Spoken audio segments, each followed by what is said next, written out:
Hi സുഹൃത്തുക്കളെ, ഞാൻ Ashraf പുതുക്കോടാണ്. Saudi അറേബ്യയുടെ കാലാവസ്ഥയെ കുറിച്ചിട്ടാട്ടോ പറയുന്നത്. ഇത് മദീനയിൽ വീശിയടിച്ച പൊടിക്കാറ്റാണ്. പക്ഷെ മദീനയിൽ മുഴുവൻ മലനിരകളായതുകൊണ്ട് തന്നെ അധികമായിട്ട് പൊടിയില്ല. വണ്ടി ഓടിക്കുകയാണെങ്കിലും റോഡ് കാണാവുന്ന ഭാഗത്തിനെ പൊടി റോഡിലേക്ക് വരുന്നുള്ളൂ. സൗദി അറേബ്യയിൽ ഏറ്റവും കൂടുതൽ ശക്തമായി പൊടിക്കാറ്റ് വീശുന്ന സ്ഥലം അൽറാസ് ആട്ടോ. ഗസീമിൻ്റെ ഒരു ഏരിയയാണ് അൽറാസ്. ആ ഭാഗത്ത് പൊടിക്കാറ്റ് വീശിയാൽ റോഡ് തൊട്ടടുത്ത് നിൽക്കുന്ന ആളെ വരെ കാണാൻ കഴിയില്ല.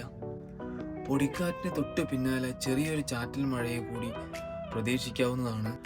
സൗദിയിലെ ചൂടുകാലം, കടുത്ത ചൂട് തുടങ്ങുന്നത് മെയ് മുതലാണ്. അതായത് ഈ മാസം മുതലാണ് കടുത്ത ചൂട് തുടങ്ങുന്നത്. ഇനി അങ്ങോട്ട് 4 മാസം കടുത്ത ചൂടായിരിക്കും. നവംബർ മുതൽ തണുപ്പ് തുടങ്ങും. കടുത്ത തണുപ്പ് ഡിസംബർ, അങ്ങനെയാണ്. കാലാവസ്ഥ ചേഞ്ച് ആകുമ്പോഴെല്ലാം മഴ പെയ്യട്ടോ. ഈ ചാനൽ ഒന്ന് സബ്സ്ക്രൈബ് ചെയ്യണേ.